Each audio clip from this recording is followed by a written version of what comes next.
Everyone, I'm Ness, Massachusetts West Region Self Advocacy Coordinator, back again to talk about human rights. I'm so sorry that I'm a little bit late in posting today's video. For today's topic, to follow up last week's discussion about the minimum wage, I decided to keep talking about issues related to work, and specifically talk about the right to not be discriminated against at work or when applying for a job. I'm going to talk about specifically discrimination on the basis of having a disability, though it's also unlawful to discriminate against other groups. So, it's not legal for an employer to discriminate against you because you have a disability, both when you're applying for a job and when you're at work. But when you're applying for a job, often a job will have a lot of applicants, and if you don't get hired, it can be difficult to know whether you were not hired because of your disability or for some other reason. So, one of the ways the law protects people with disabilities from discrimination when applying for jobs is by saying that an employer can't require you to say whether or not you have a disability when you're applying for a job. This is confusing because often when you fill out a job application, especially if you fill out an online job application, but also on paper, there will be a question asking if you have a disability. But this is because the government likes to track demographic information about people who are working and people who are applying for jobs. Legally, this question has to be optional.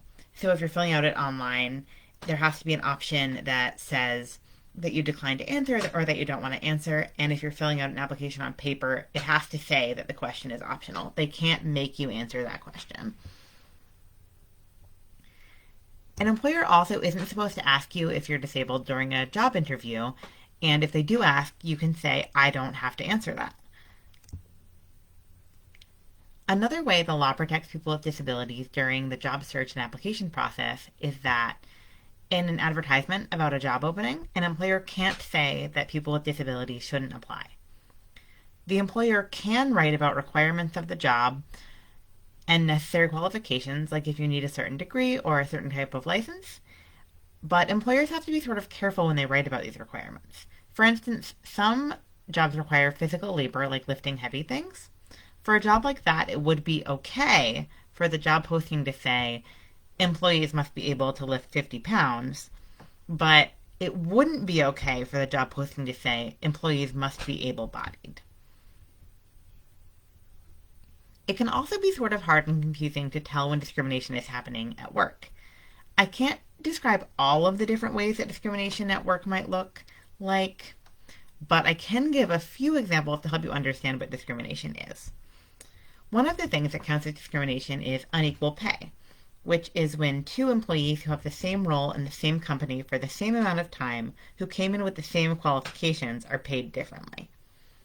Another thing that is discrimination is unequal discipline practices. Like if two employees break the same rule in the same way, but one is fired when another one only gets a warning.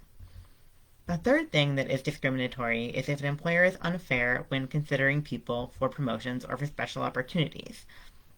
Like if two employees were being considered for promotion, one of whom is more qualified and has a disability, and one of whom is less qualified and doesn't have a disability, if the less qualified candidate who didn't have a disability got the promotion, it might be discrimination.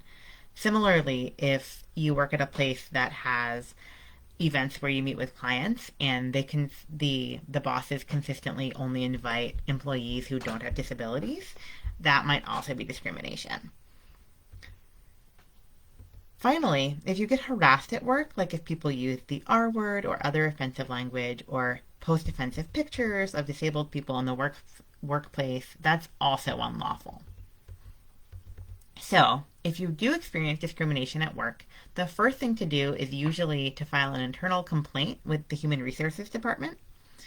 It can be helpful to make notes of experiences or hold on to any evidence, like emails or pictures. If you take action against discrimination, it is illegal for your employer to retaliate, like by firing you. If your workplace does retaliate against you or otherwise doesn't respond appropriately, another action you can take is to file a charge of discrimination with the Federal Equal Employment Opportunity Commission, I'll drop resources that can help with that process in the comments. So that's all for today. Make sure to check this page next week, Wednesday at 5:30, because I plan to continue to talk about rights you have at work by talking about the Americans with Disabilities Act and the right people with disabilities have to accommodations at work. As usual, feel free to leave a comment or message me at Massachusetts West Region Self Advocacy on Facebook. If you have any questions, ideas for future topics, if you need support, or if you just want to say hi, thank you so much for watching, and